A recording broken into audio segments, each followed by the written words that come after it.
আসসালামু আলাইকুম বিয়স। আজকে আপনাদের একটি কন্ট্রোল রুম আজকে আপনাদের জন্য দেখানোর চেষ্টা করব। তো শুরুতেই আপনাদের দেখাবো আমার তৈরি করা সেই ডিশ।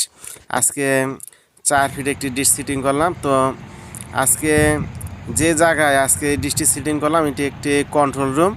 হয়তো আপনারা দেখতেই পাচ্ছেন অনেকগুলো ছাতা লাগানো, আর প্রত্যেকটি ছাতাই কিন্তু হচ্ছে এই মাটির মধ্যে যে স্ল্যাবগুলো যে আছে সেই স্ল্যাব দিয়ে কিন্তু আসলে আজকে এই জায়গায় অনেক প্রকার ছাতা লাগানো আছে।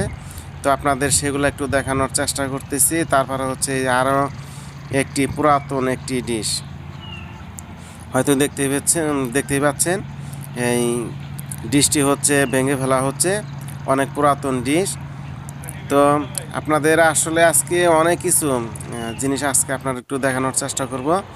তো এই হচ্ছে আরেকটি এই বড় বড় সাইজের ডিশ আছে, তারপরে 2 ফিটের ডিশগুলো তো আছেই, বিভিন্ন সাইজের ডিশ কিন্তু এই জায়গায় লাগানো, আর প্রত্যেকটা ডিশই পুরাতন হয়ে গেছে হয়তো আপনারা দেখতে পাচ্ছেন।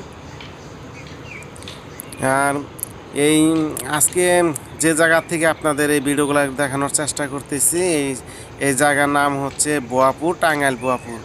এই যমুনা ব্রিজ যে জায়গায়, সেই ব্রিজের পাশেই হচ্ছে যমুনা রিসোর্ট। তো আসলে আজকে আমি সেই যমুনা রিসোর্টে আমি মাঝে মাঝে এই জায়গায় কাজগুলো করে থাকি। ডিশ সিটিংয়ের কাজ থেকে শুরু করে অনেক কাজগুলো আমি মাঝে মাঝে করি।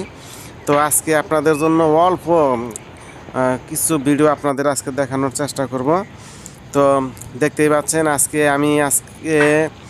এই যে নতুন যে ডিশটি আছে এই ডিশটি আজকে সিটিং করলাম।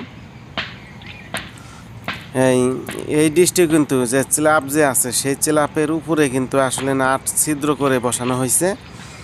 তো এই জায়গায় এই বাংলা চ্যানেলের জন্য একটি ডিশ সিটিং করা হয়েছে, আর তারপর আরও অনেকগুলো ডিশ লাগানো আছে, হয়তো আপনাদের একটু দেখানোর চেষ্টা করলাম বা দেখাইলাম। আর সামনেই দেখতে পাচ্ছেন প্রচুর পরিমাণে সুন্দর একটি মাঠ কিন্তু এই জায়গায়। আর এই জায়গাগুলো হচ্ছে সম্পূর্ণই সরকারি জায়গা। তো সেই এই জায়গায় কিন্তু এই সাধারণ যে পাবলিক যারা আছে তারা কিন্তু এই জায়গায় ঢুকতে পারবে না, ঢোকার সুযোগ নাই। তো আপনারা সবাই ভালো থাকবেন, সুস্থ থাকবেন, এবং নতুন নতুন ভিডিও পেতে বা নতুন নতুন যে কোনো আপডেট পেতে আমার চ্যানেলটি সাবস্ক্রাইব করবেন। তো আজকের মতো এই পর্যন্তই। আল্লাহ হাফেজ।